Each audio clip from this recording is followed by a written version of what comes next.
Hi, good morning to all. ఈరోజు నేను మీ ముందుకు ఒక ముఖ్యమైనటువంటి వీడియోతో వస్తున్నాను. అదేంటంటే జేఈఈ మెయిన్స్లో మనం 99% స్కోర్ చేయటం ఎలా.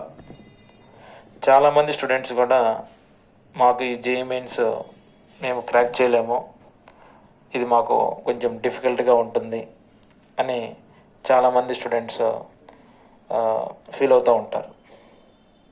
కానీ వాస్తవానికి మనం మాట్లాడుకుంటే జేఈఈ మెయిన్స్ని క్రాక్ చేయడం చాలా ఈజీ. అది ఎప్పుడు మనకి జేఈఈ మెయిన్స్ని క్రాక్ చేయడం ఈజీ అవుతుందంటే మనం ఒక ప్రాపర్ వేలో ప్రిపరేషన్ మనం స్టార్ట్ చేసి ఆ ప్రిపరేషన్ మనం ఎక్కడ కూడా డీవియేషన్స్ లేకుండా కంటిన్యూ చేసినప్పుడు మన 100% సక్సెస్ అవడానికి పాసిబిలిటీ ఉంటుంది. ఎందుకంటే జనరల్గా జేఈఈ మెయిన్స్ ఎగ్జామినేషన్ అనేది మనకి టోటల్గా 300 మార్క్స్కి కండక్ట్ చేయడం జరుగుతుంది. ఆ 300 మార్క్స్లో మ్యాథ్స్ 100, ఫిజిక్స్ 100, కెమిస్ట్రీ 100 మార్క్స్ ఉంటాయి. మరి 300 మార్క్స్కి 300 మార్క్స్ రావాలంటే అవసరం లేదు. మనకి అరౌండ్ 300 మార్క్స్కి అరౌండ్ 200 మార్క్స్ వచ్చినా సరే 200 మార్క్స్ వస్తే బెటర్ ఎన్ఐటీస్లో మనం బీటెక్ చేయడానికి అవకాశం ఉంటుంది. 200 మార్క్స్ అంటే మనం ఫర్ ఈచ్ సబ్జెక్ట్కి ఎన్ని మార్క్స్ టార్గెట్ పెట్టుకోవాలి అంటే కెమిస్ట్రీలో 70 to 80 టార్గెట్ పెట్టుకోవాలి, ఫిజిక్స్లో కూడా 70 to 80 అండ్ మ్యాథ్స్ 50 to 60 కానీ మనం టార్గెట్ పెట్టుకొని ప్రిపరేషన్ కానీ స్టార్ట్ చేస్తే ఆటోమేటిక్గా మనం 100% సక్సెస్ అవుతాం. మరి ఈ ప్రిపరేషన్ ప్లాన్ అనేది ఎలా స్టార్ట్ చేయాలి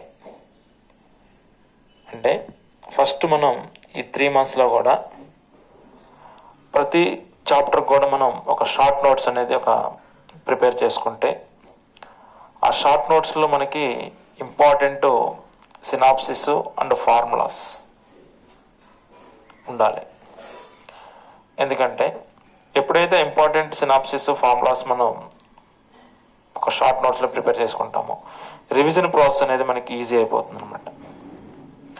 వన్స్ షార్ట్ నోట్ ప్రిపేర్ చేసుకున్న తర్వాత ఆ ఫార్ములాస్ని కానీ ఆ ఇంపార్టెంట్ సినాప్సిస్ని కానీ నంబర్ ఆఫ్ టైమ్స్ రివైజ్ చేయడం ద్వారా ఆ కాన్సెప్ట్ మీద మనం పర్ఫెక్ట్ అవ్వడం జరుగుతుంది. వన్స్ కాన్సెప్ట్ మీద పర్ఫెక్ట్ అయ్యామంటే మనం ఆ కాన్సెప్ట్ని బేస్ చేసుకొని ఎన్ని అప్లికేషన్స్ ఇచ్చినా సరే మనం 70 to 80% ఈజీగా అటెంప్ట్ చేయగలుగుతాం. అంటే ఏ సబ్జెక్ట్కైనా సరే ఫస్ట్ కాన్సెప్ట్ అనేది very very important. Previous year questions మనకి దేనికి యూజ్ అవుతాయి అంటే జస్ట్ మనకి ఏ టాపిక్ నుంచి రిపీటెడ్గా క్వశ్చన్స్ అడుగుతున్నాడు,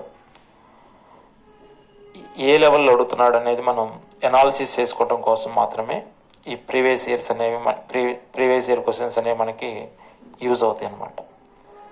so previous year questions as టీజ్గా ఇస్తారంటే యాజ్ టీజ్గా మనకి రావు. కొన్ని న్యూమరికల్ చేంజ్ చేసి కొన్ని మోడల్స్ రావచ్చు, లేకపోతే అదే టాపిక్లో నుంచి అనదర్ క్వశ్చన్స్ని వాళ్ళు ఫ్రేమ్ చేసి ఎగ్జామినేషన్ అడగడానికి ఛాన్సెస్ ఎక్కువ ఉంటాయి అన్నమాట. అందులో నేను చెప్పేది ఏంటంటే ప్రతి ఒక్క స్టూడెంట్ కూడా ఫస్ట్ మీరు ప్రతి సబ్జెక్టులో కూడా ప్రతి చాప్టర్కి మీరు ఒక షార్ట్ నోట్స్ కానీ ప్రిపేర్ చేసుకొని ఆ షార్ట్ నోట్స్ని ప్రిపేర్ చేసుకున్న తర్వాత మీరు అదే టాపిక్ని నంబర్ ఆఫ్ టైమ్స్ రివైజ్ చేసుకొని మనం ఏ చాప్టర్లో అయినా సరే ఫార్ములాస్ని మనం స్పాంటేనియస్గా చెప్పే విధంగా కానీ మనం ప్రిపేర్ అవ్వగలిగితే మనం నెక్స్ట్ మాక్ టెస్ట్ ఎక్కువగా అటెంప్ట్ చేసుకోగలగాలి. ఈ మాక్ టెస్ట్ మీన్స్ గ్రాండ్ టెస్ట్లు. ఈ గ్రాండ్ టెస్ట్లో ఎక్కువగా అటెంప్ట్ చేయడం వల్ల ఏం జరుగుతుందంటే మనం ఎంతవరకు కాన్సెప్ట్ని మనం గుర్తుపెట్టుకోగలుగుతున్నాం, ఏ టాపిక్లో మనం డిఫికల్టీగా ఫీల్ అవుతున్నాం, ఏ చాప్టర్ నుంచి మనం రిపీటెడ్గా క్వశ్చన్స్ని లెఫ్ట్ చేస్తున్నాం అంటే వదిలేస్తున్నాం, ఇవన్నీ కూడా నీకు ఈ గ్రాండ్ టెస్ట్లోనే మనకి రెక్టిఫై అవుతాయి. ఈ మిస్టేక్స్ అన్నీ కూడా ఈ గ్రాండ్ టెస్ట్లోనే మనకి రెక్టిఫై అవుతాయి.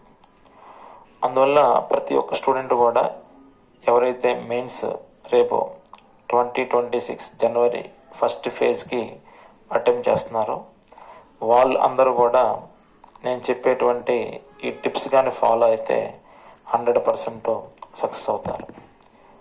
ఏంటి ఆ టిప్స్ అంటే, ఫస్ట్ షార్ట్ నోట్ ప్రిపేర్ చేసుకోవాలి. షార్ట్ నోట్స్ని మనం రిపీటెడ్గా రివైజ్ చేసుకొని ఫార్ములాస్ కానీ ఇంపార్టెంట్ సినాప్సిస్ వల్ల మనకి యూజ్ ఏంటంటే కాన్సెప్ట్ మీద మనం కమెంట్ వస్తుంది. Statement type questions, assertion reason type questions అడిగినప్పుడు మిస్టేక్ లేకుండా మనం అటెంప్ట్ చేయగలుగుతాం.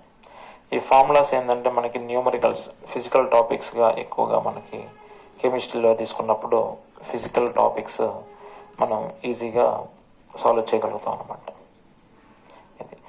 ఈ ప్రాక్టీస్ ఎవరైతే ఎక్కువగా అటెంప్ట్ చేసి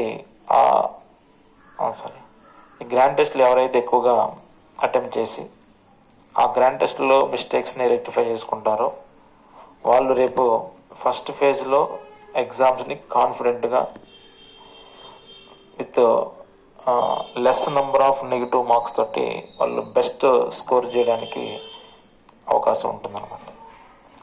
ఓకే, సో నేను చెప్పేటువంటి సజెషన్స్ ఏంటంటే ఏ స్టూడెంట్ కూడా భయపడాల్సిన అవసరం లేదు, అలాగే టెన్షన్ పడాల్సిన అవసరం లేదు.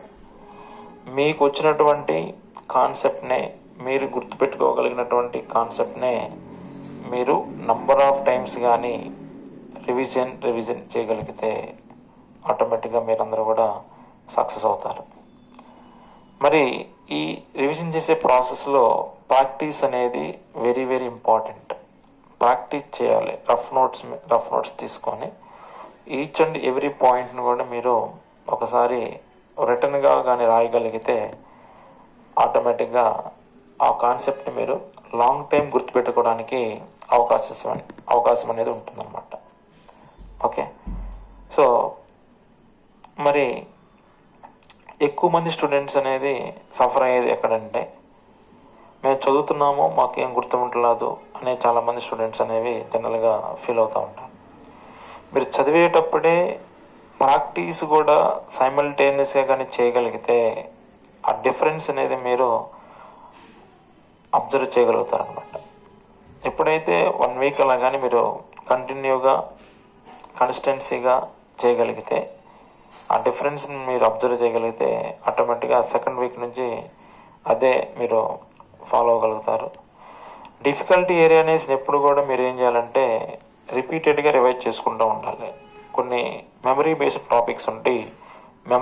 టాపిక్స్ ఉన్నప్పుడు వాటిని మీరు రిపీటెడ్గా రివైజ్ చేసుకున్నప్పుడు మాత్రమే ఆ ఏరియాలో మనం పర్ఫెక్ట్ అవ్వడానికి ఛాన్సెస్ ఎక్కువ ఉంటాయి అన్నమాట. ఓకేనా?